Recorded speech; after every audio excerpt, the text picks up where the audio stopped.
Hi everyone. ఇది day 2 in puri. Puri ట్రిప్‌లో ఇది సెకండ్ డే. మార్నింగ్ 8:30 కల్లా స్కూల్ పిల్లలాగా రెడీ అయిపోయి బయలుదేరిపోయాము. అదే వీక్లీ ఆఫ్ ఉండి ఇంట్లో ఉంటే మినిమమ్ 10 అవుతది లెగడానికి. బట్ ట్రిప్‌లో మాత్రం మార్నింగ్ 8కే లెగిసాము. స్కూల్ పిల్లలాగా రెడీ అయిపోయాము. ఈరోజు మార్నింగే వెకేట్ చేసేస్తున్నాము రూము. ఎందుకంటే ఫుల్ డే బయటే తిరుగుతాము. అండ్ 4:30కే మాది రిటర్న్ ట్రైను. సో, ఫుల్ డేకి పేమెంట్ జేయడం ఎందుకని జెప్పేసి మార్నింగే వెకేట్ జేసేసి లగేజ్ రూమ్‌లో లగేజులు పెట్టేసి బయట తిరగడానికైతే వెళ్ళిపోయాము. ముందే చెప్పా గదా! 2 డేస్‌కి ఆటో మాట్లాడుకున్నామని. డేకి 1200 అలాగా చార్జ్ చేశారు. బట్ ఆ ఆటో అన్నయితే చాలా మంచిగా మాట్లాడారు. వాళ్ళ ఫాదర్ తెలుగు ఆయనేనంట. మదరేమో ఒరిస్సా ఆవిడంట. రామ్ తన పేరు. నంబర్ కూడా తీసుకున్నాం మేము. చాలా మాట్లాడారు. ఫుల్ టైమ్ పాస్ చేశారు మాకు ఈ జర్నీలో.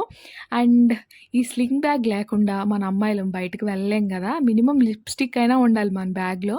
అండ్ ఆ రోజు సండే మార్కెట్ అది అవుతుంది. భలేగా ఉంది. అండ్ ఆన్ ది వేలోనే టిఫిన్ చేసేసి వెళ్ళిపోయాము. ఇది అలర్నాథ్ టెంపుల్ దగ్గర కోనేరులాగా ఉంది. గుడి అయితే చాలా రష్ ఉందండి. చెప్పా గదా! ఈ టైంలో మాత్రమే అలర్నాథ్ టెంపుల్ చాలా రష్ ఉంటదంట. ఆ జెండా కనిపించేదే టెంపులు. షూట్ జేయడానికైతే అస్సలు కుదరలేదండి. దర్శనానికే 1 ½ అవర్ పట్టింది.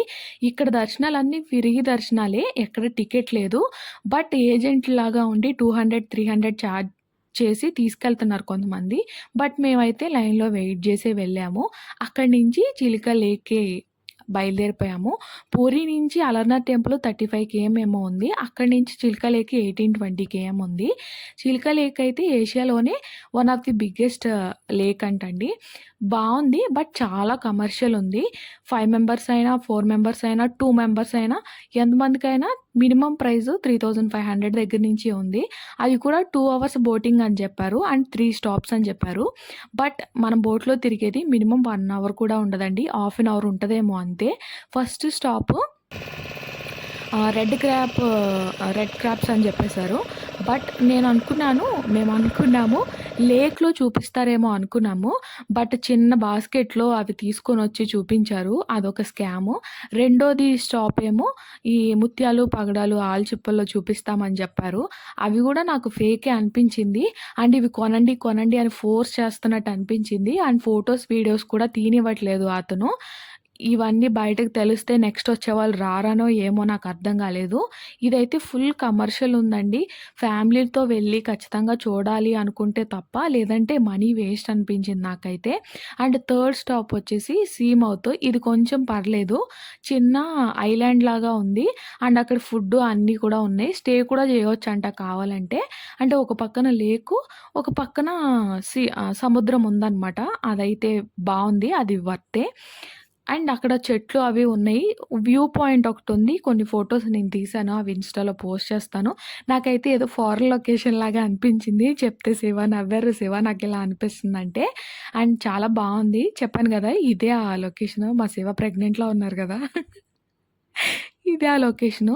చాలా బావుంది. ఫోటోస్ వచ్చాయి. అండ్ ఇక్కడ ఫుడ్ అది ఉంటదని చెప్పా గదా! ఇవే. చిన్న ఐలాండ్‌లా ఉంది. ఇది కొంచెం పర్లేదు. బట్ దీని ఒక్కదానికే 3500 అంటే చాలా ఎక్కువ. అండ్ ఇక్కడ సముద్రం గూడా అంటే బీచ్ కూడా చాలా నీట్‌గా ఉందిలెండి. చాలా బావుంది. ఒక 1 అవర్ అలా కూర్చున్నాము. 2 అలా అయిపోయింది అప్పటికే. ఇంకా కొంసేపు సముద్రంలో కూర్చొని ఫోటోస్, వీడియోస్ అన్నీ తీసుకొని మేము రిటర్న్ లంచ్ చేద్దాం అని జెప్పేసి బయటకొచ్చాము.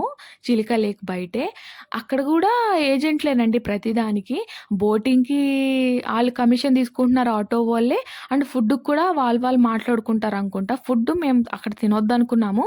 బట్ ఫోర్స్‌ఫుల్‌గా తీసుకెళ్లారు. బట్ ఫుడ్డయితే అస్సలు బాగోలేదండి. మీరు ఒకవేళ వెళ్తే గనక ఆ లేక్ దరిదాపుల్లో ఏమీ తినకండి. చాలా బాగోలేదు.